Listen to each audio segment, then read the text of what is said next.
Welcome to the Chopin channel. I'm Roberto Poli. As I followed daily reports from the Chopin competition, I was perplexed to hear several respected commentators claim that Vincent Ong's performance of Chopin's Etude in A minor, Opus 10 number 2 in the first round was too slow and overly careful.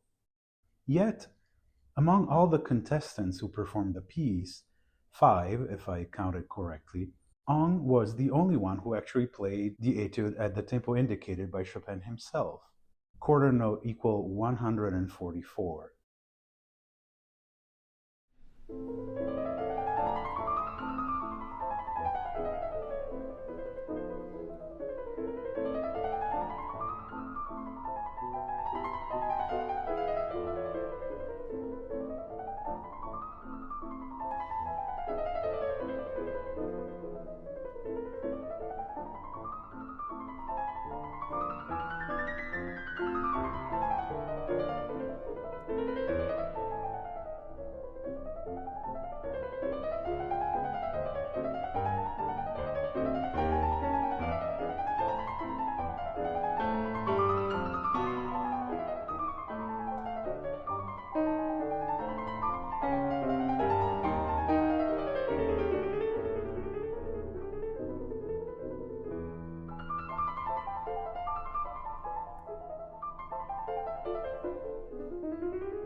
Originally, Chopin had indicated half note equals 69, which would correspond to quarter note equals 138, so a tad slower than the final 144 he eventually chose to have printed.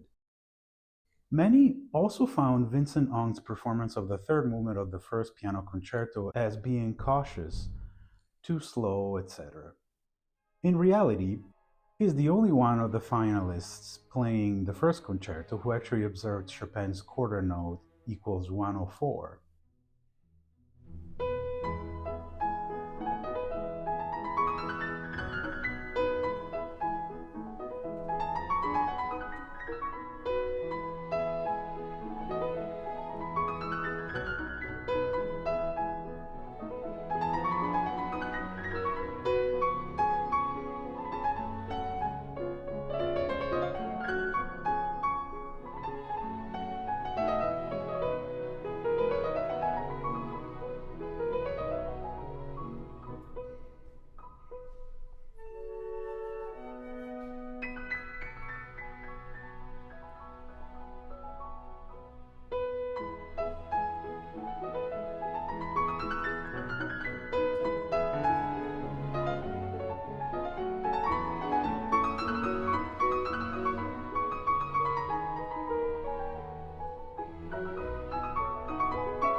So my response is that I guess everybody else played it too fast. One is of course free to object to Ong's performance based on personal preferences, but this reaction to the tempo he chose for the etude, or the third movement of the concerto for that matter, is curious. It reflects the broader confusion that has been slowly brought into performance standards. Focusing specifically on the etude in A minor, consider Kevin Chen's superhuman rendition of the same etude, taken at roughly quarter note equals 188. He did leave out quite a few notes from the right-hand chords to simplify what would otherwise be unplayable at the speed he chose, as we see in this footage from his second round.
It was undeniably thrilling.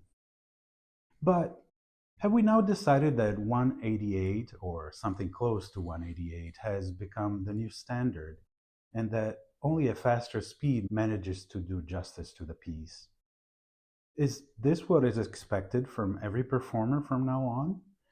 And is Vincent Ong's and Chopin's 144 per quarter note a problem because someone plays it faster? How about the originally intended 138, which would make it sound even more cautious? Of course, I expect the same commentators to object that speed wasn't the issue, but character, inflection, etc. The truth is that they were expecting to see and hear something that didn't quite materialize, a speed that would make their jaw drop, so to speak, all the while Ong was in fact dazzling the listener with inflection, grace, suppleness, and a clever use of half pedals, all things which I guess went unnoticed. We often hear how we should honor the score and respect the composer's intentions. Yet, in this case, something strange happened. The one pianist who actually honored Chopin's metronome marking, the composer's intention, was faulted for being too slow. After hearing Vincent Ong throughout the competition, a few clues in some of his choices made it clear that he was following the accurate edition as required by the competition committee. One can, of course, argue as to whether his choice of following Chopin's metronome marking faithfully manages to portray what they think the spirit of the etude is, etc. But this is not the point of this video. This narrative, in fact, is not unique to Chopin's Opus 10 No. 2 or to the third movement of the first concerto. Glenn Gould's breakneck tempo in Variation 1 of Bach's Goldberg Variations in his recording from 1955 offers an example that is obviously symptomatic of this trend. Gould's reading of the first variation has, over time, come to define the piece for generations of listeners, even though the writing, and specifically the rhythmic profile of the left hand, clearly suggests a polonaise, a slow, stately dance.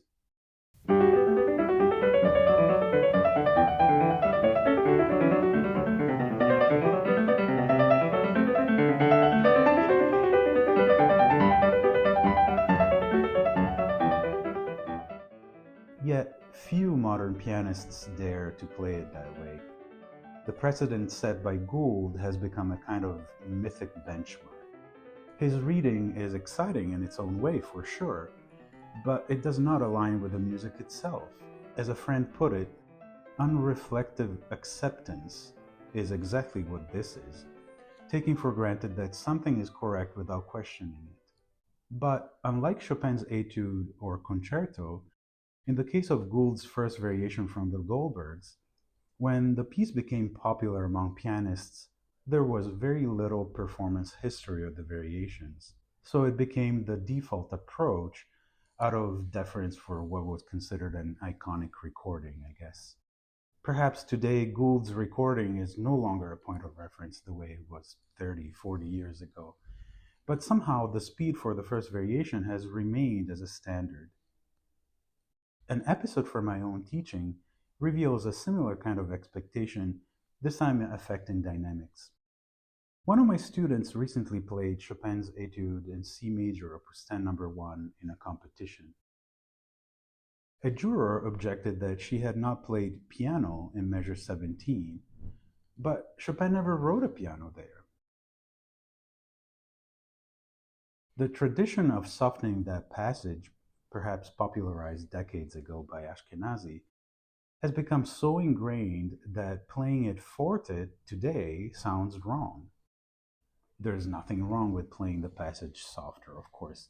It may even be warranted given the relentless forte running through the opening pages of the etude. And in the end, it may be a good option. But again, the purpose of this video is not to determine whether the piano in measure 17 is right or wrong, or whether Vincent should have played the third movement of the concerto at the tempo Chopin intended, or at a faster pace. Rather, it's to spark a conversation about what it means to listen to a performance without letting our preconceived notions which we all have, stand in the way of appreciating genuine artistry.